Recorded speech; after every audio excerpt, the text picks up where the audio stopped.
Okay, right, here we go. Last week, we just about finished the first paragraph of the Shema, and we are now going to deal with the second paragraph of the Shema. Okay, so we've touched on this a bit already, but we'll drill down a bit further, and that will start with the very obvious question, and that is, why do we need the second paragraph of the Shema at all? What does it add over and above the first paragraph of the Shema? Because there's a lot of repetition, isn't there? So if we just have a quick look at the repetitions here,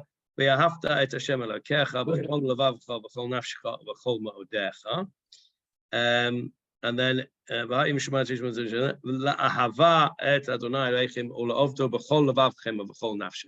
missing Ma'odecha, but it's a repetition of loving God with all your heart and all your soul. So that's a repetition. And then, of course, we've got the repetition of the Tefillin. We've already said that. So that's a repetition. We've already said that. A lot of that's all repetition. And then mezuzah, that's also a repetition. What's going on? Why do we need to be told all over again the things that we've already been told? And if you're going to say, well, one was in Parshat Va'etchanan, and the other one, the second one, was in Parshat Eikev, and they're not like consecutive, well, then why have we made it consecutive then? No, but it lists the punishments and the rewards. So Paul says, just for the recording and for Warren, Paul says that it must be something to do with the rewards and punishment. And that has to be correct, doesn't it? Because actually, if we just flip it on its head and look at the differences between the two paragraphs as opposed to the repetitions, what's in the second paragraph but not in the first paragraph is, in fact, the concept of punishment, reward and punishment. So there must be something special about that for it to warrant repeating. Because if it wasn't for the reward and punishment, we would just be saying the same thing over again, exactly. So the additional things that we've got in the second paragraph that we don't have in the first paragraph are the rewards and punishments, the concept of reward and punishment. So we need to, I think, talk about that in a minute as well. And then, of course, there is the singular and plural business. First paragraph is in the singular, second paragraph is in the plural. And why is that? So we need to have a look at that. And then I want to share with you a really lovely idea that I read earlier on today, which speaks about the process of the Shema.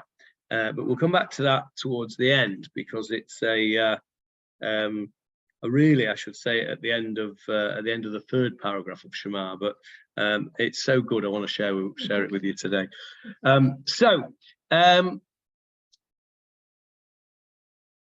If we look at the three paragraphs separately, the first paragraph comes from Va'etchanan, and it is the declaration of faith in the one God.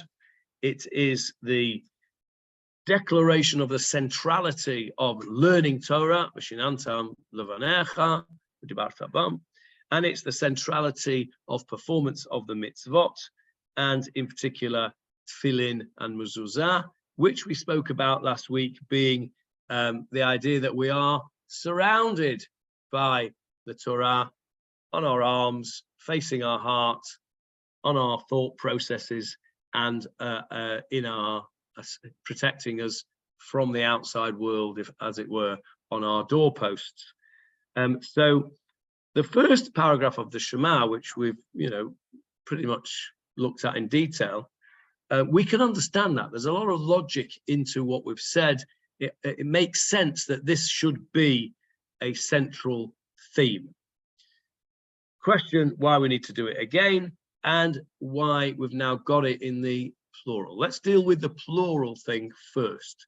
Any ideas why we're now talking in the plural? You being third person plural as opposed to you being third person. By the way, I learned something today. Did you know that in Old English there is a distinction between thou and you, and I didn't know that. I thought thou and you were interchangeable, but they're not. Thou is you plural. Yeah, and I didn't know that until today. Thou is you singular. Oh, all right. Well, one of them is one and one is the other. Right. Okay. So either way, okay. Either way, they are different. So that would have made life a little bit easier. If we still had Old English, it would make life when we learned a foreign language much easier, because we would be used to the concept of a different word for the probably, yeah, in the old singers, yeah, the old singers, the blue one with the red pages, before what used to be called the new singers. Yeah.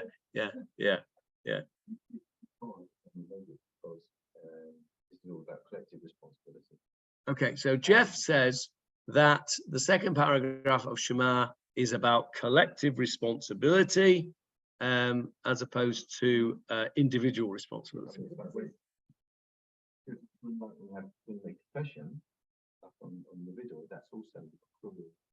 Okay, so Jeff points out that when we say vidui, we say ashamnu, bagadnu.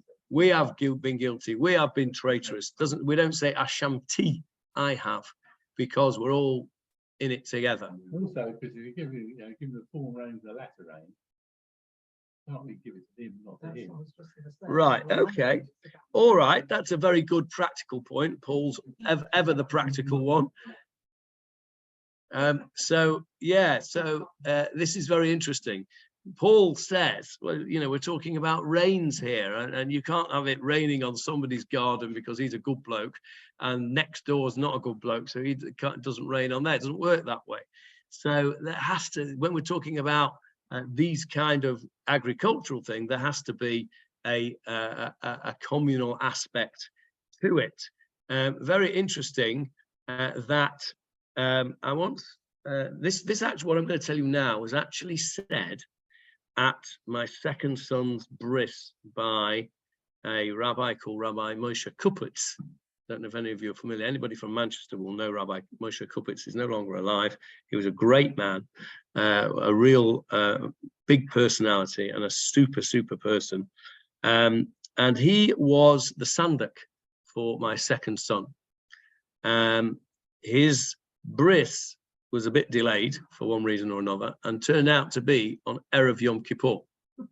Okay, very convenient, yeah. So his bris was on Erev Yom Kippur. We had the bris in the morning, followed by a seudah at lunchtime. Now, it was packed. There was loads and loads of people there.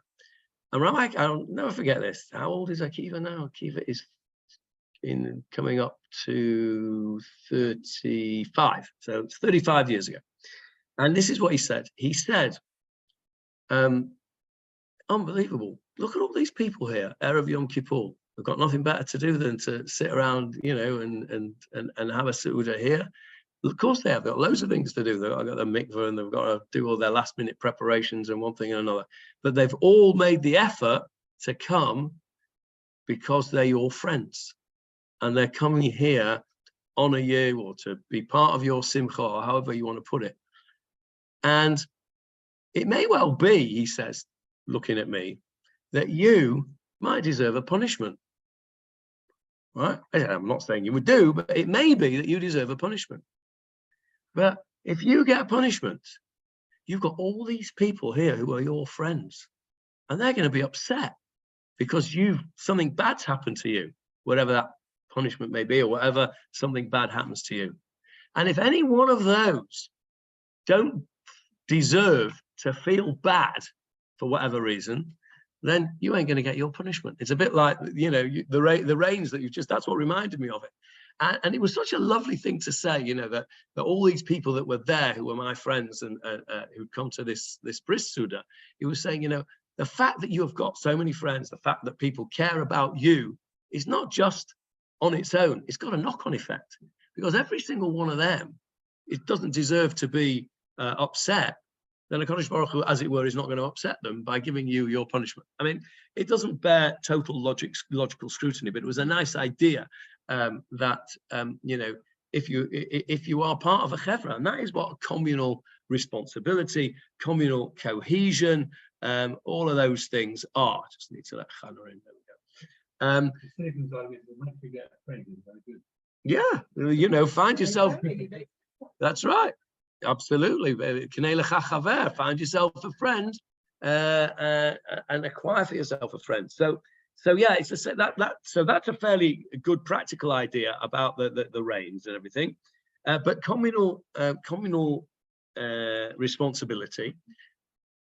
There's a practical reason as well as the you can't rain on, not rain on somebody else's God idea.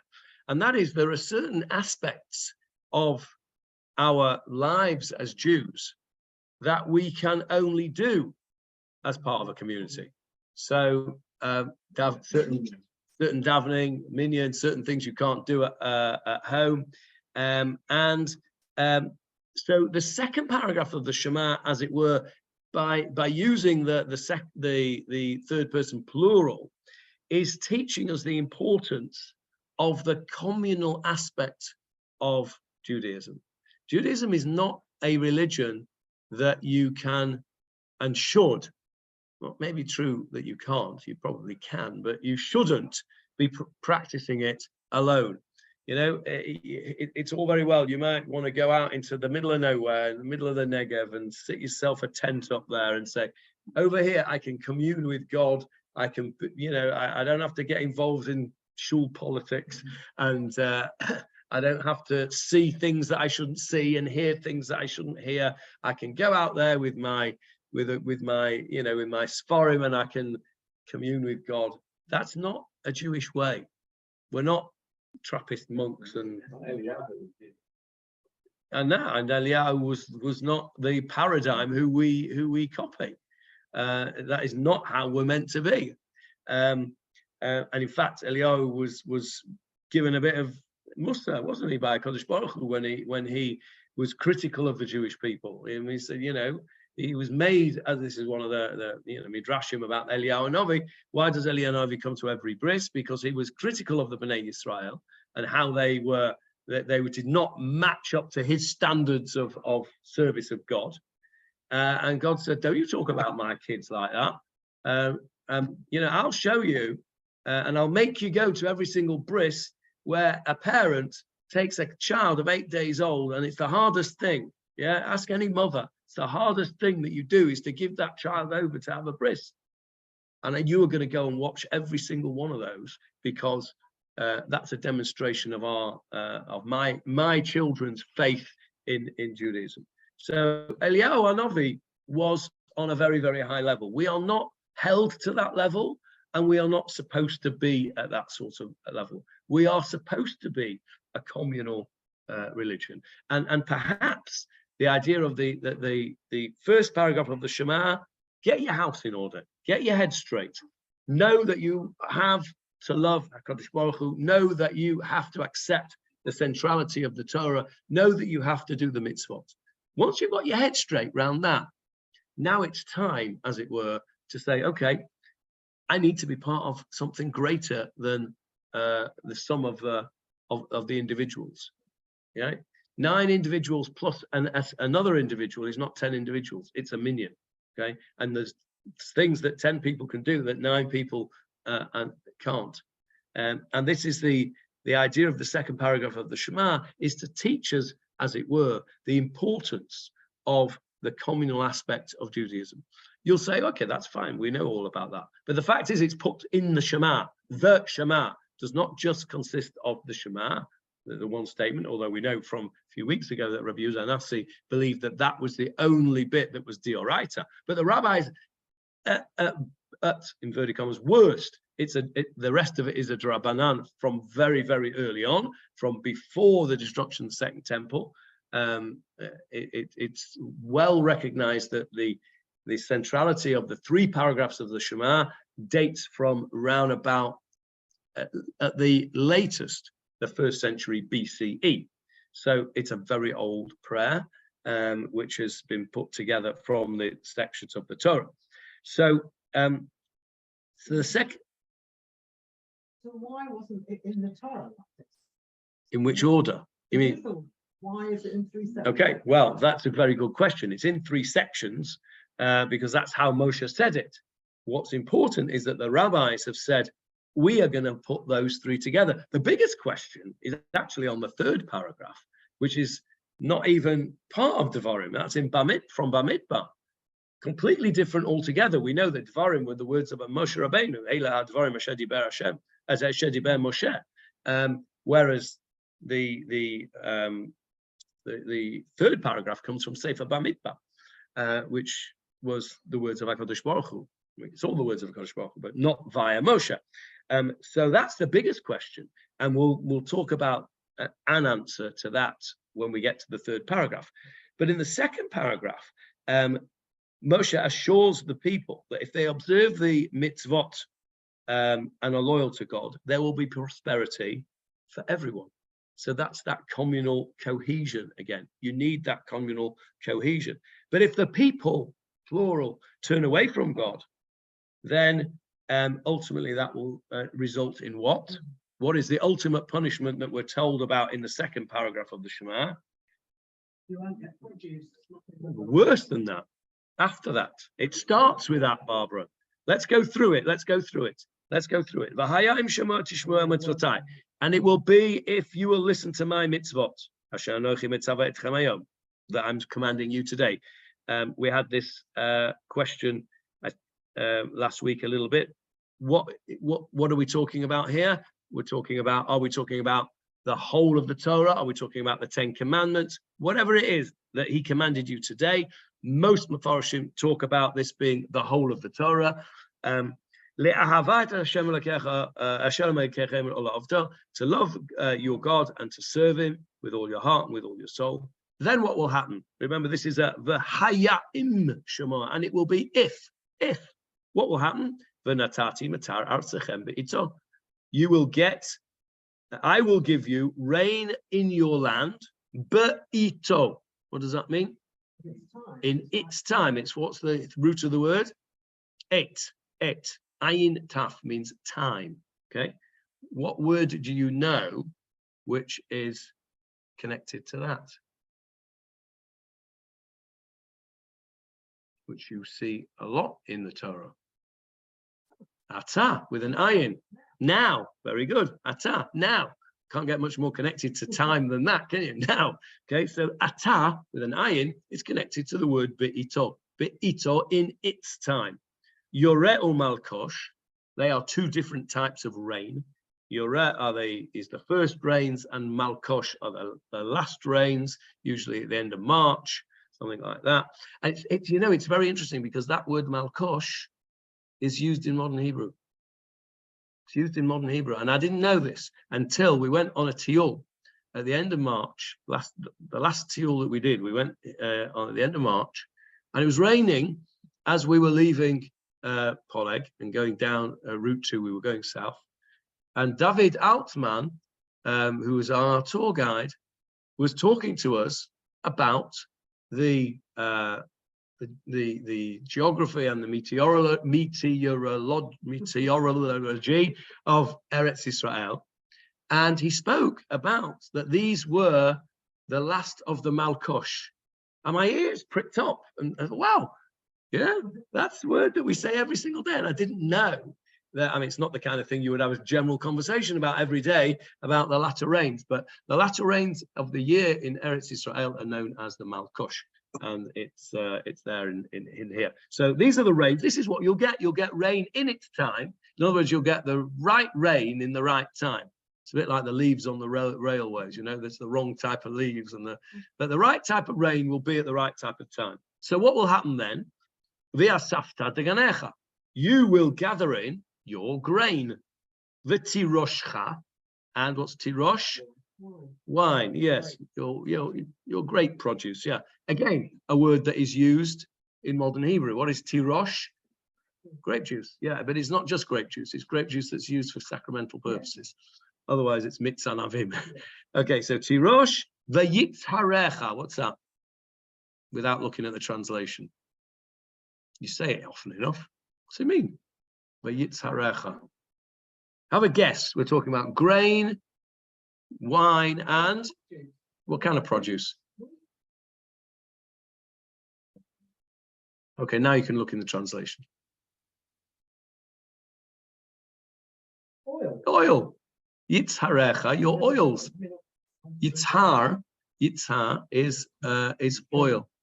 Shemen is oil, yes, but yitzhar is a particular type of oil, a pure oil, a very clear oil. So yitzharecha. So you'll gather in your grain, your grape produce, and your oil. These were the staples of the agricultural society back in the day. So far we've said, if you love God, you'll get rain in its right time, and therefore, as a result of that, you'll be able to gather in your produce, and you will have what to eat and sell. Okay?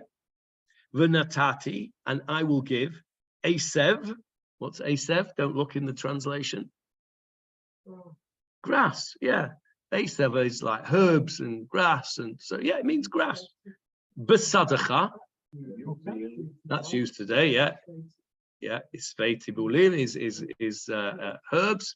So asev besadacha, you'll get these grasses and herbs and what have you in your field.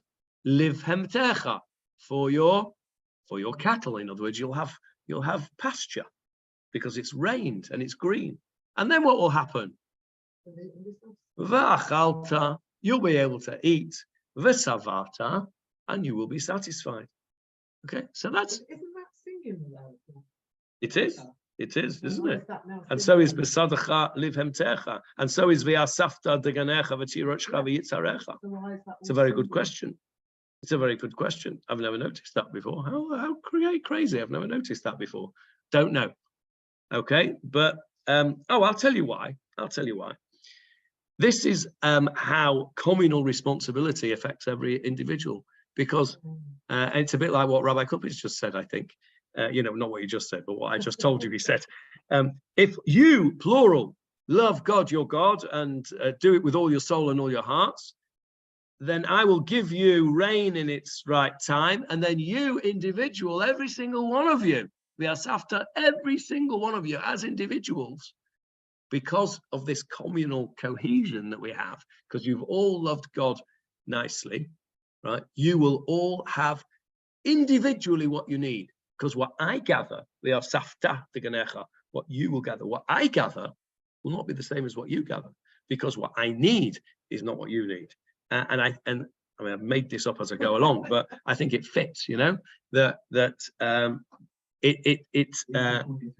each according to his needs. Okay. And then we go back to the plural. So that's very nice, isn't it? That's the first thing. That's the reward. That's the carrot. I remember there was one of my kids' favorite films. I don't think any of you would understand it if you don't live north of Stoke. You won't understand it. It's called Jimmy Grimble.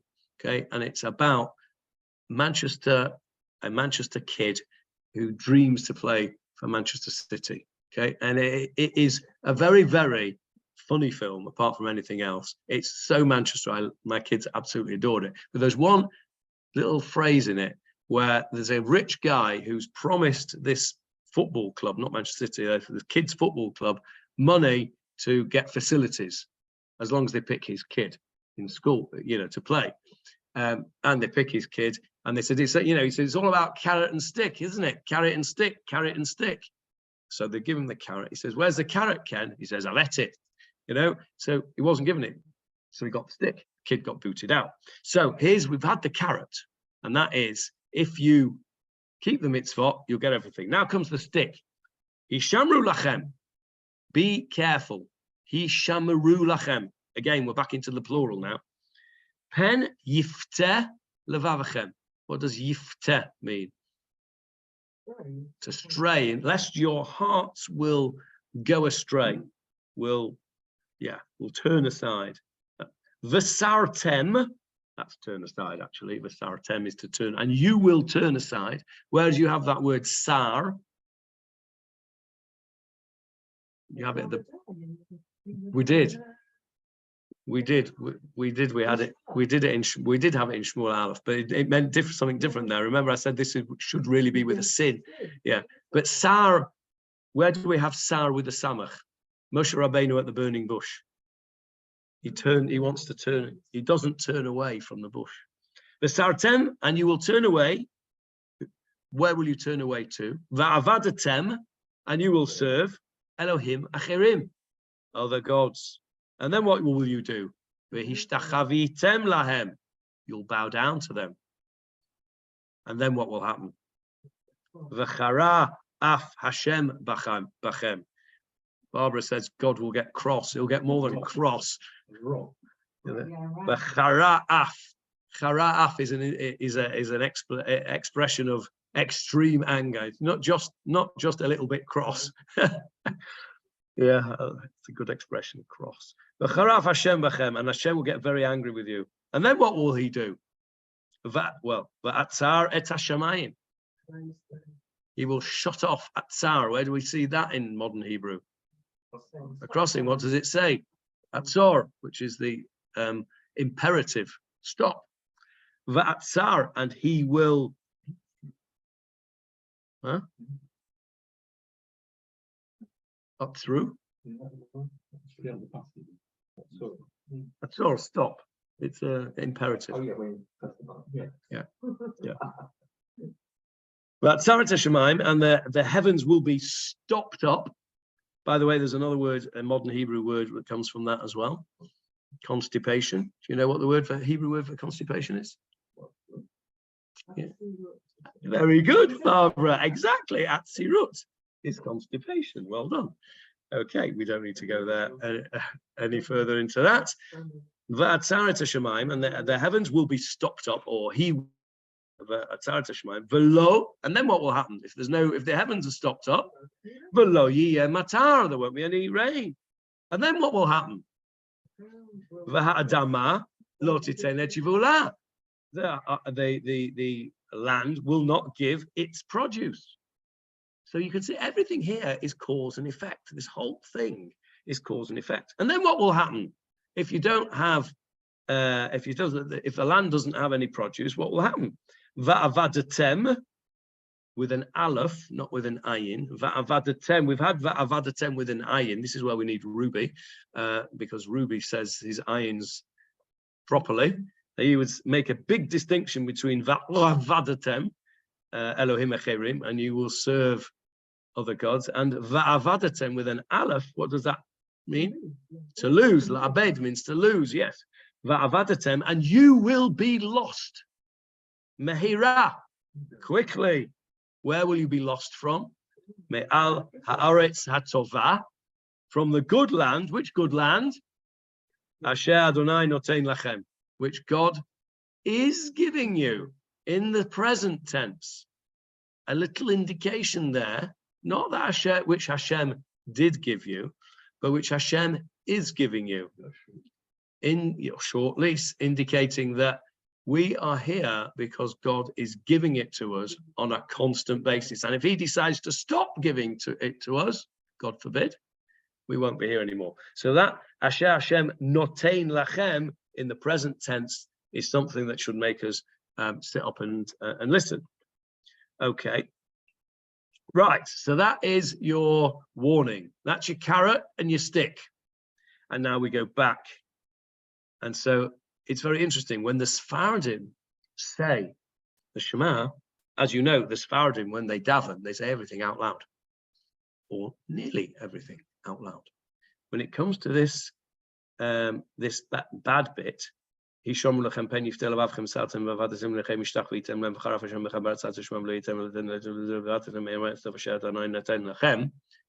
say that out loud. They say that quietly under their breath. Bit like we do with the tochacha. We don't want to say the curses out loud. Although, by the way, there was a famous rabbi, can't remember who it was. It was somebody like the Chofetz Chaim or the Chazon Ish, or somebody of that ilk, who insisted that the tochacha should be read not in an undertone, quietly, so you don't invoke them, but at the top of your voice, so that everybody should hear them and say, "Don't say I didn't warn you. This is what could happen." So anyway, the Sephardim don't read these bits of the Shema out loud. They treat it as the curses. Well, they are curses, aren't they? And they say them quietly. So we've said that now. There's your reward and punishment. V'haya im shamar tishmu. If you'll listen up good, this is what you'll get. You'll get all these nice things. Hishamru lachem, but be careful. If you don't, if your heart goes astray and you serve other gods, it ain't going to end well. You're going to be chucked out. So he now goes back, Moshe Rabbeinu now goes back and says, and this is how you need to do it. He's already told us in the first paragraph, but that was in Ve'et Chanan.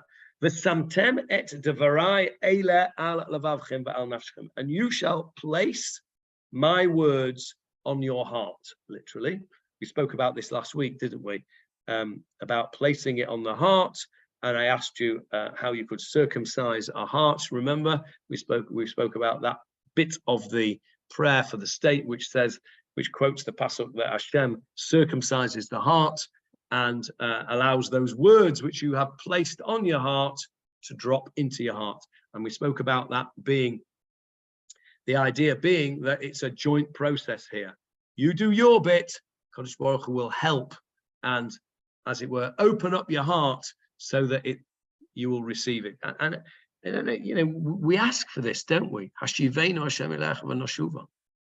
We say that Hashem should bring us back and we will return. Funnily enough, I gave the drush on this Shabbat, and it could do with it being held up again.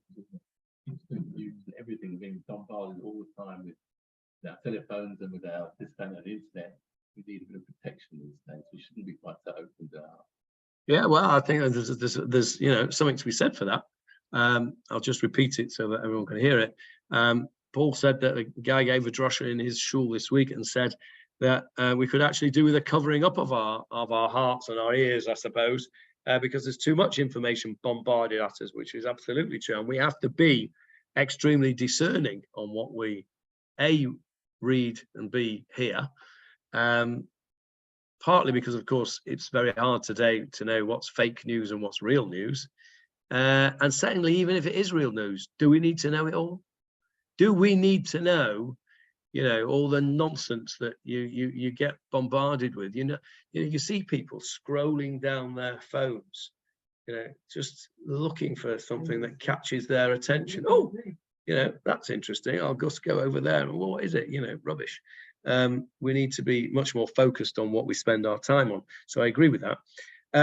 So v'samtem devarai eila alavavchem. This is the idea of simlev, another expression that is finds itself in modern Hebrew. Simlev means pay attention. So v'samtem devarai eila alavavchem means pay attention to my words.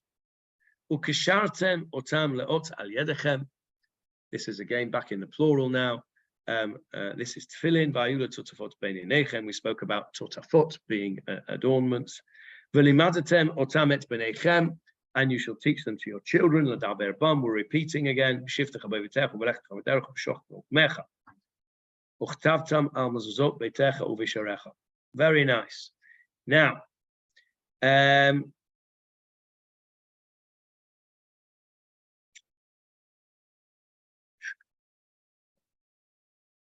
There are 5 differences between the first chapter of the Shema and the second chapter of the Shema. Let's see if we can find these 5 differences. We've spoken about some of them, with some of them we haven't. Okay. Plural and singular, we've spoken about that.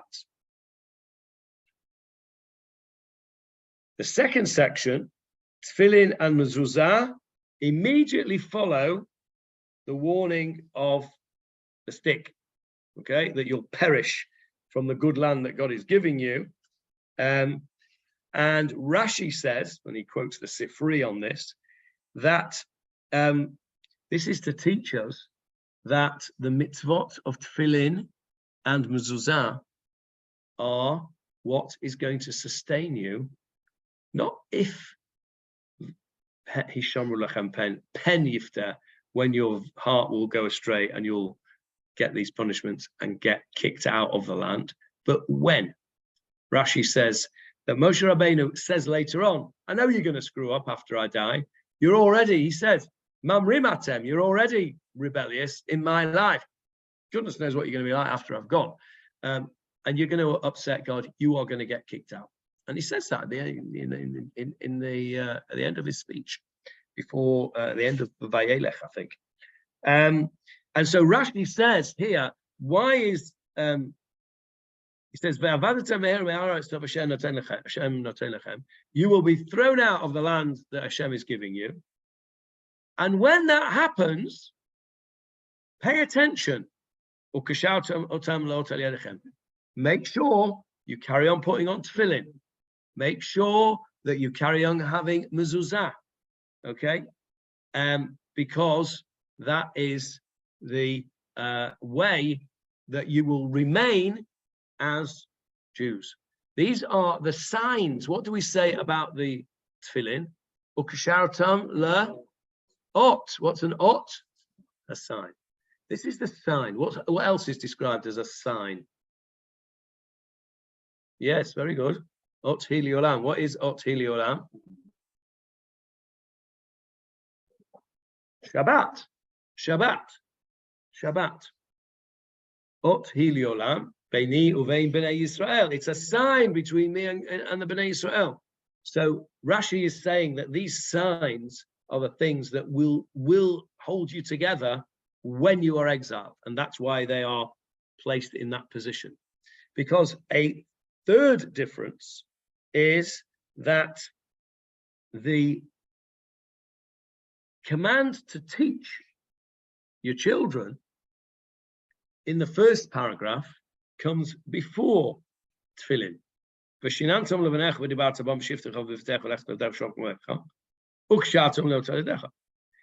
have here, and then and then to teach you, you should teach your children. So why the reverse? That's another difference between the two.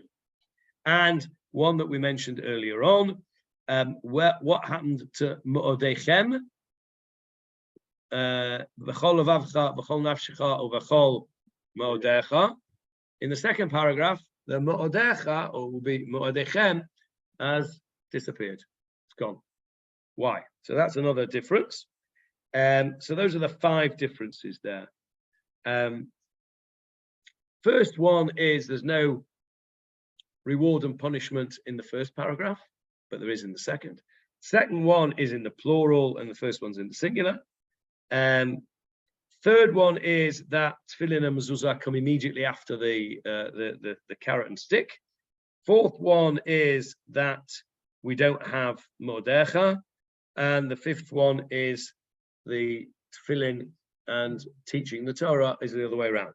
Now, there's a rather long and londisher drosha here from the Lubavitcher Rebbe, which I'm going to try to summarize, okay, because it's quite nice, and the idea is quite nice. And he says that this stems from a basic difference between the first and the second sections of Shema, which is reflected in the portions that it comes from. Va'et Chanan and Akev. Va'et Chanan is where the first paragraph is from. What does Va'et Chanan mean?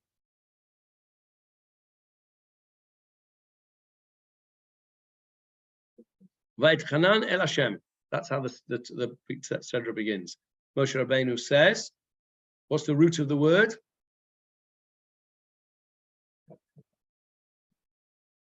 Sechet.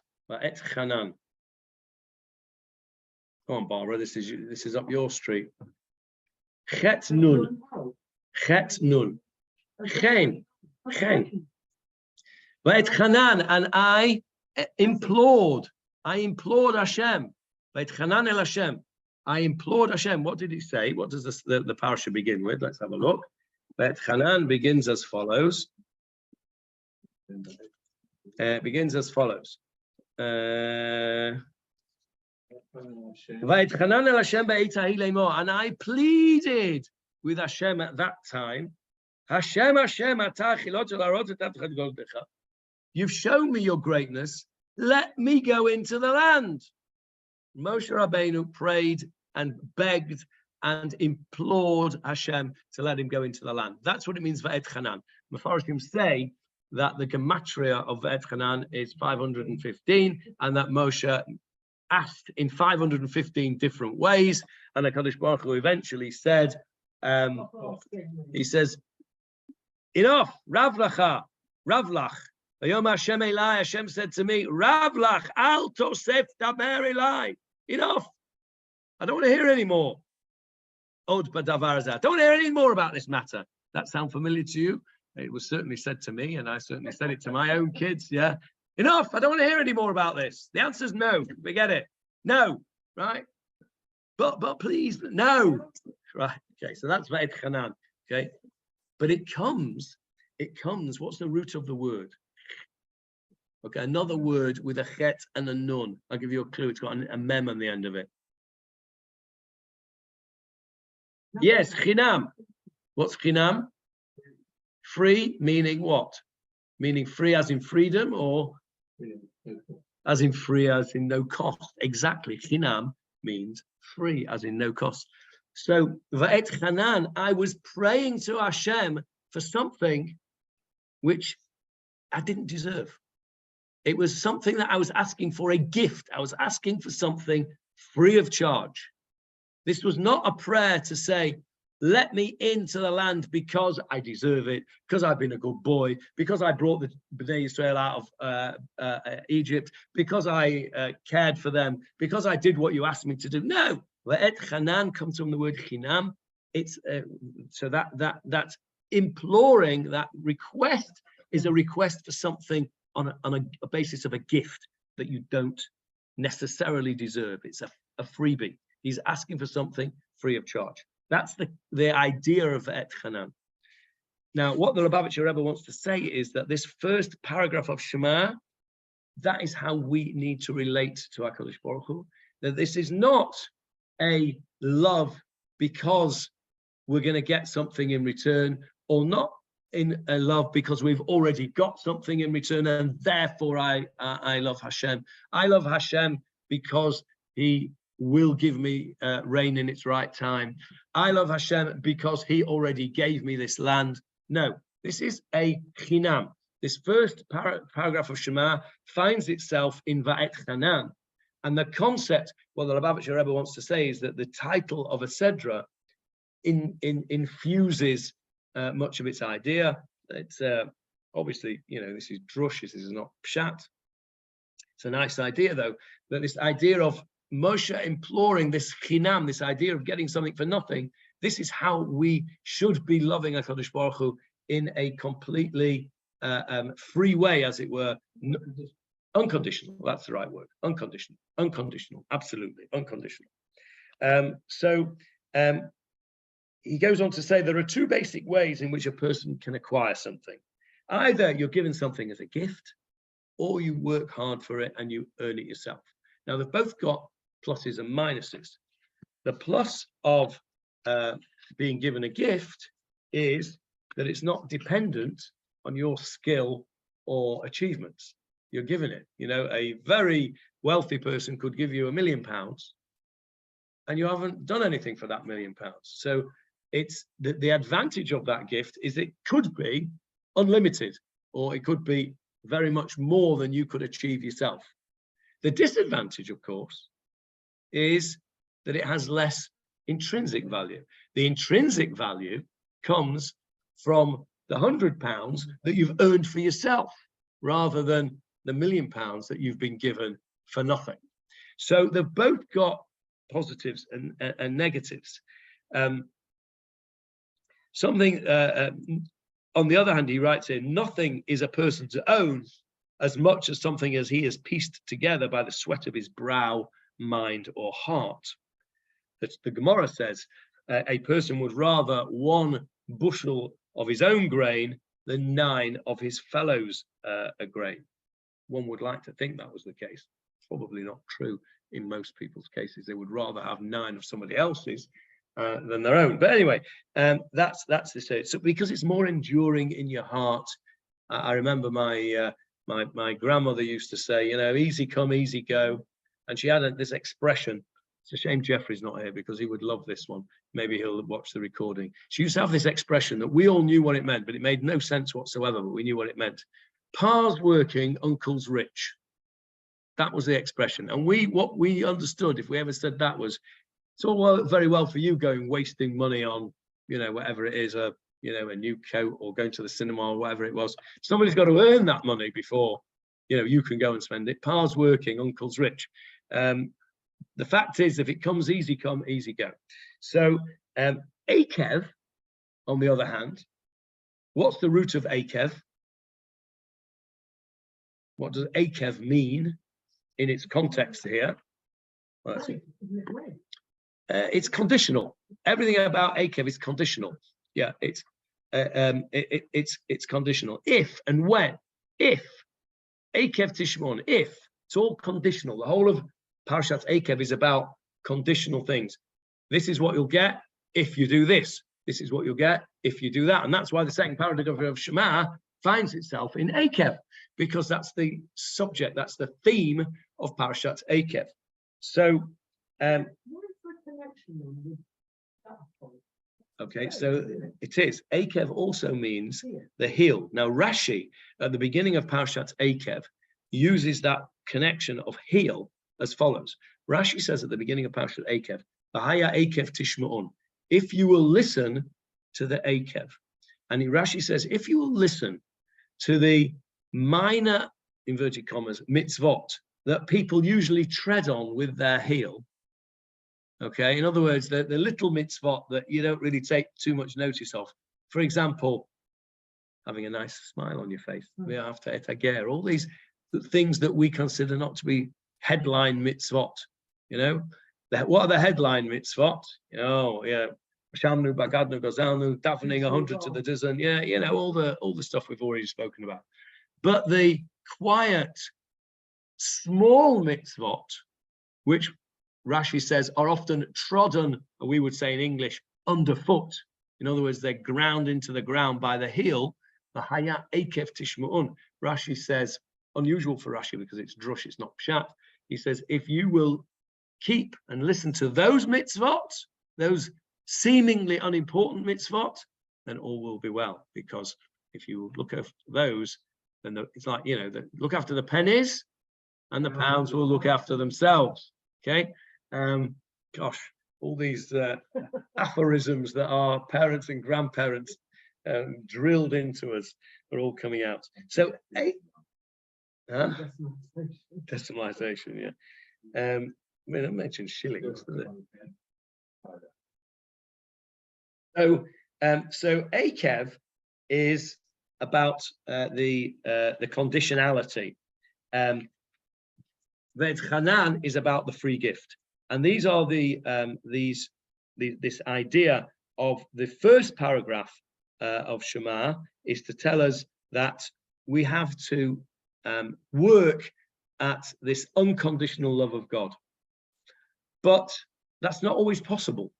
And so the Akev comes along and says, okay, I accept that you're not going to get there, maybe ever. And if you do get there to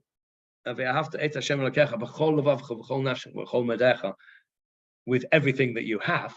If you do get there, you're not going to stay there. You can't maintain that peak. Nobody can maintain that spiritual peak. Look at our own individual lives. Whenever it is that you reach that spiritual peak, maybe Ne'ilah, right? Coming towards the end of Ne'ilah, when you know the Chazan's got tears in his eyes, and you've spent the whole day, and if you've had a good Yom Kippur, as it were, you feel that spiritual peak, but it doesn't last. It doesn't it can't last. I remember as a kid, one of the things that even as a kid, this used to really, I couldn't get my head around it at all.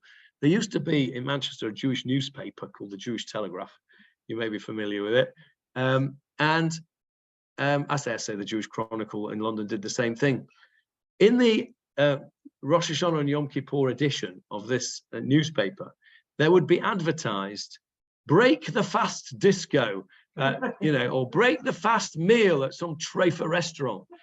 I can't get my head around it. You've just spent 25 hours fasting, and the first thing you're going to do is go and break your fast on some treif somewhere in some, unsuitable place. And even as a small child, I realized the absurdity of that. So yeah, we do. We say, we have a Ma'ariv straight away, don't we? And what do? We say, Slachna Avinu ki fashanu. We've not really had much time, but we can't maintain that peak of this. And so Akev comes along, the second paragraph comes along and says, don't worry about it. Yeah, we want you to get to that peak, but don't worry, it won't last. It can't last. You have to keep on trying to get there again and again. But you've got a secondary thing here. If you can get to the scenario where it's conditional love, at least that, okay, that's something. Recognize that there is a conditional love. It's not the ideal, but it is something, and it is of value on its own.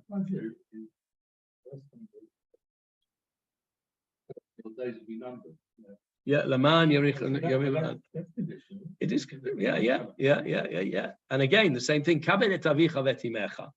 Honor your father and your mother, and you should do it because you should do it. But as a side effect, Laman Yerichon Yomecha. I just want to spend the last 5 minutes telling you this lovely, lovely thing that I found when I was looking at these things this afternoon. And this is titled Shema as a Love Story. Okay, the Shema as a love story. And he said, I'm not going to tell you that until I've told it you. Okay. What is the love of God that is appropriate? And he talks about the idea of the 3 paragraphs of Shema being a relationship of love between a person and Hashem. And he says, when you're at the beginning of a relationship, when you first, meet your beloved, and you first are going out, if you like, it's all consuming, right? I'm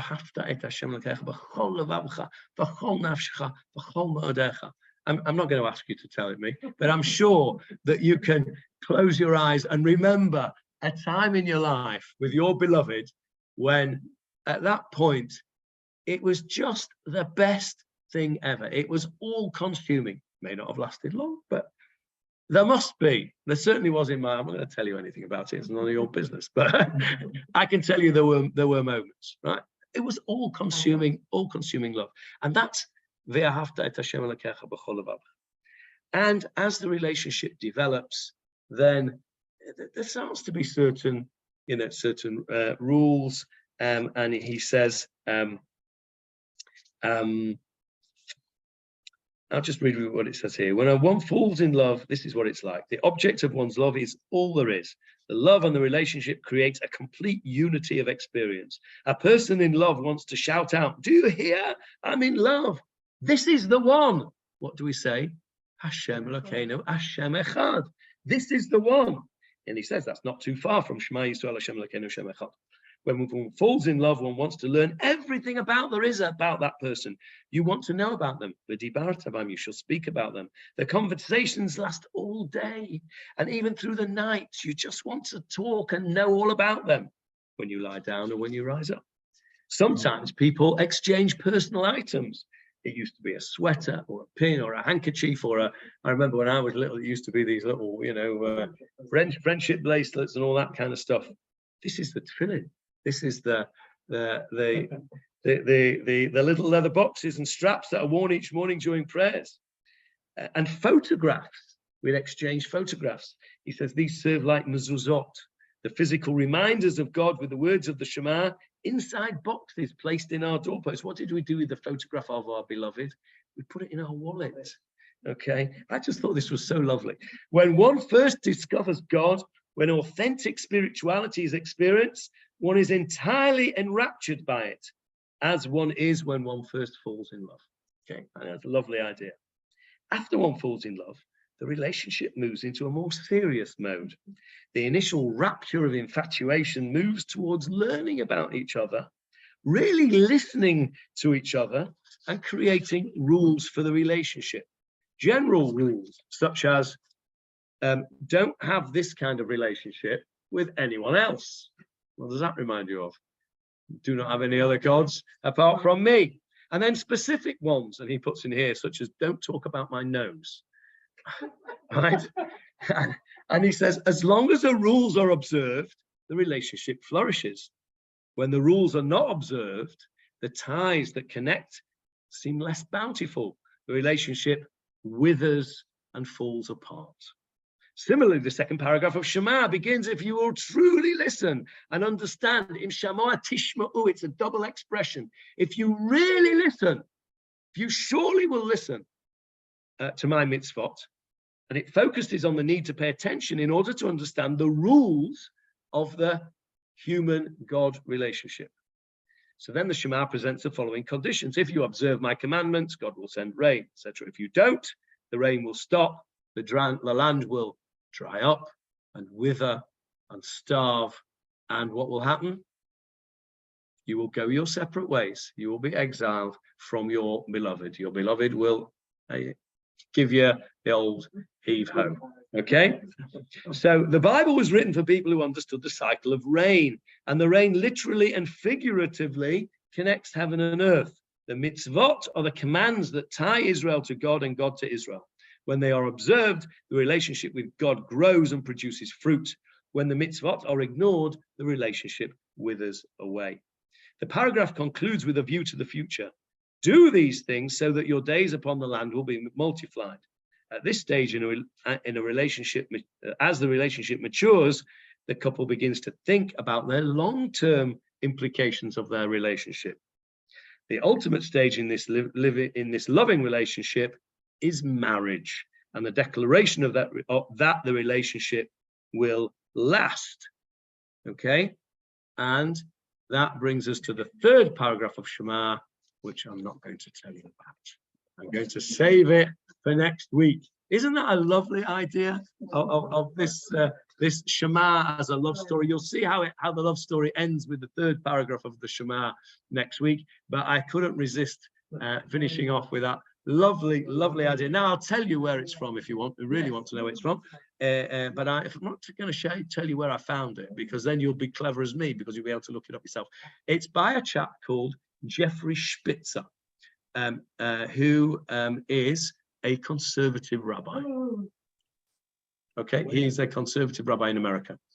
But I just thought it was such a lovely idea. I have no problems at all with taking ideas from other denominations, if you like, as long as they are valid and as long as they don't cross the red line of not believing in the divinity of HaKadosh Baruch Hu, etc.